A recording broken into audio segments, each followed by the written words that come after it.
All right, at 18 minutes to 2 o'clock, we shift our focus to this conversation now. Weizmann Hamilton from the Executive Committee of the Marxist Workers Party rallies support for the Youth Rights Campaign, otherwise known as the YRC in Nigeria, which demands an end to the brutal repression of protesters from August demonstrations against escalating hunger and social crises. Under the hashtag End Bad Governance banner, the YRC faces a crackdown with some leaders being harassed and detained as 39 activists languish in Kuje prison. Hamilton seeks solidarity to confront this apartheid-style oppression. Mr. Hamilton, good morning to you again. Thank you very much. It's always such a pleasure to conversate with you. Good morning, and good morning to our listeners. Thank you for the opportunity once again. Absolutely. If you could give us some more context as to what the current situation in Nigeria is like against the backdrop of those demonstrations back in the month of August. Yeah, first of all, the protests were organized under the a banner called End Bad Governance in Nigeria. And just to give you a sense of what it is that the protesters were raising and demanding an end to. Nigeria is the world's 15th largest oil producer. It's not a poor country. And yet, in a population of 230 million, 160 million live in poverty.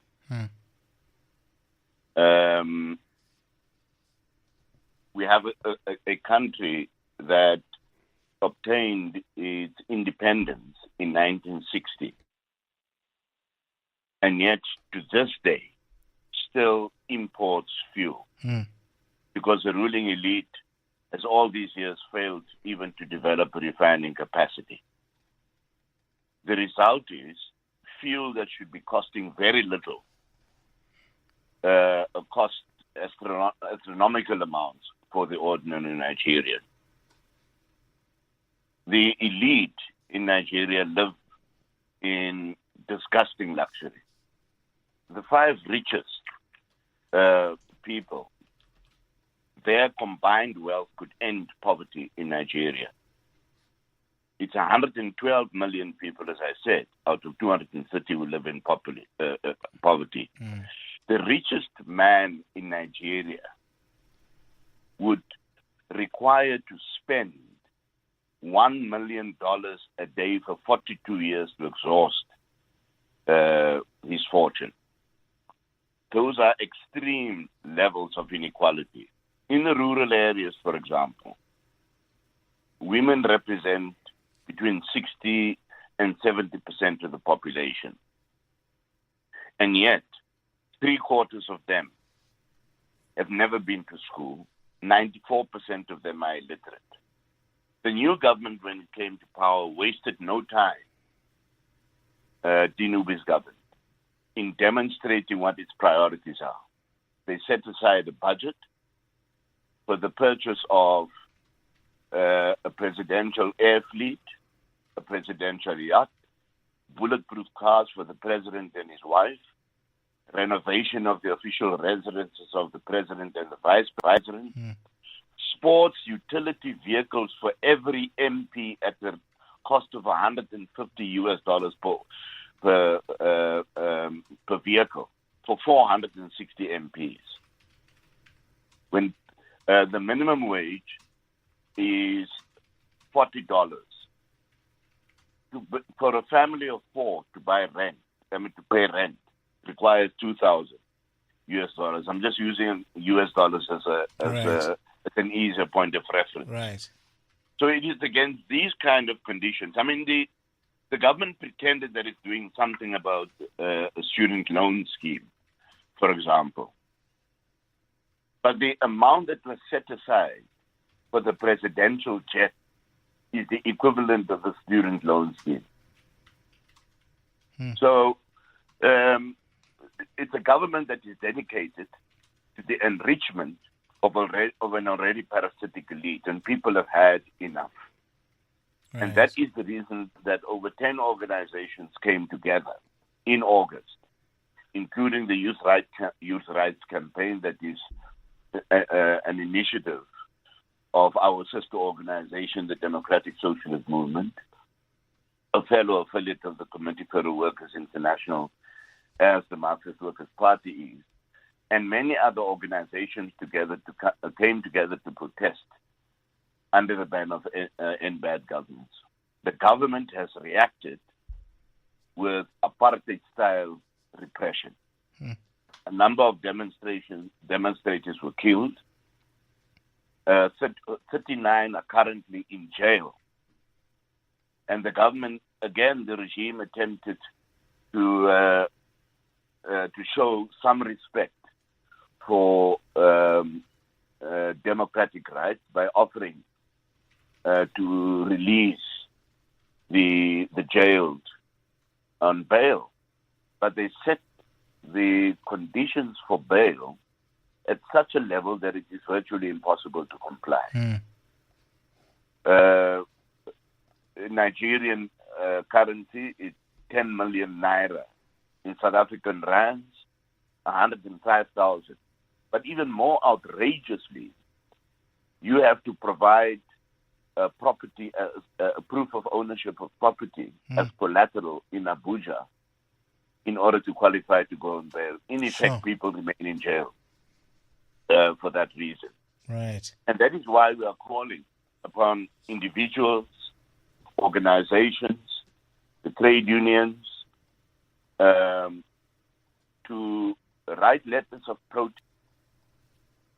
Commission. All the details are available on our website, www.marxistworkersparty.org.za, and find the details and write letters of protest to the Nigerian government demanding an end to repression. And I think it is particularly important for South African trade unions and social movement organizations, student formations, to put their weight behind the campaign for an end to this repression because of the striking resemblance in the methods of repression used by the Nigerian regime and what we were accustomed to under apartheid, including detention without trial, including people being arrested blindfolded on the orders of the security minister, the advisor to the president, being beaten up in prison, and the government posturing as if it takes its own law seriously, so far as the treatment of the activists is concerned. Yeah. We should follow the example of, for example, the British Trade Union Council has passed a resolution calling for an end to the repression and, as we used to say in the days of apartheid, charge or release. Now, some of the charges are absolutely astounding. From merely having the words "End Bad Governance" on a placard, activists have been charged with treason. Sure. And that is an indication of the attitude of the ruling elite of entitlement to the wealth that they are stealing on a day-to-day basis. And who, by the way, when their behavior leads to some kind of action, they are treated with the utmost leniency, reducing the whole criminal justice system to a mere charade and a mockery of what it is that one would expect. Yeah. So they're not subjected, to the outrage of the kind of demands that the 39 activists still in jail are getting. We also demand a proper inquiry involving the trade unions into the killings that took place during the demonstration. Yeah. And if I may also, it's been over a year now since President Tinubu assumed office.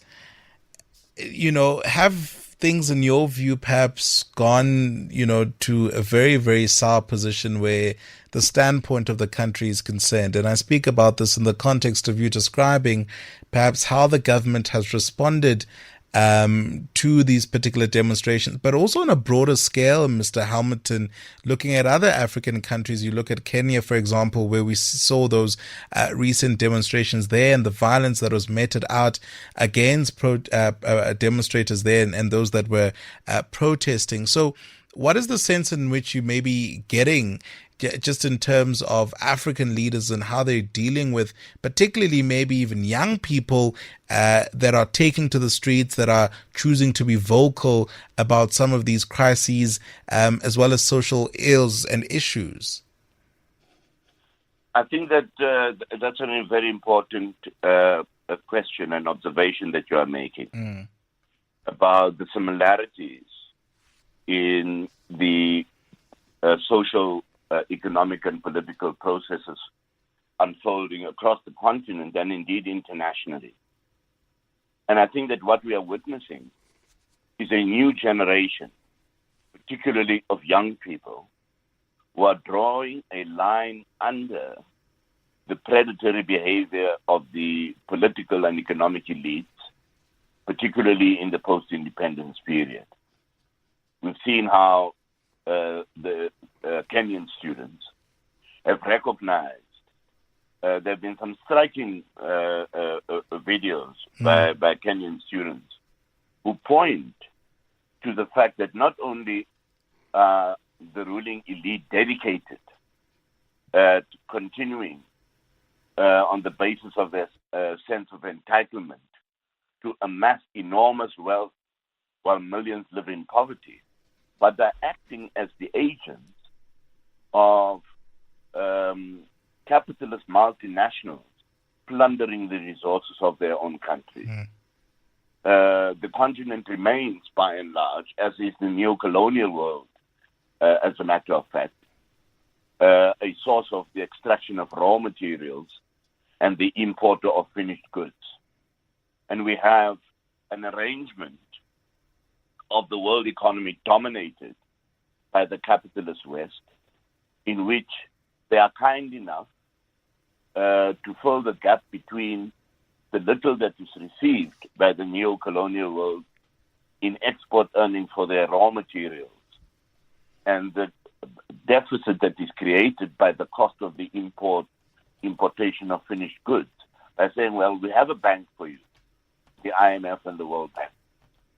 So if you don't have enough money to import cars and luxury goods and even basic goods, we can lend you some money. But the IMF and the World Bank are not Father Christmas. They lend at interest.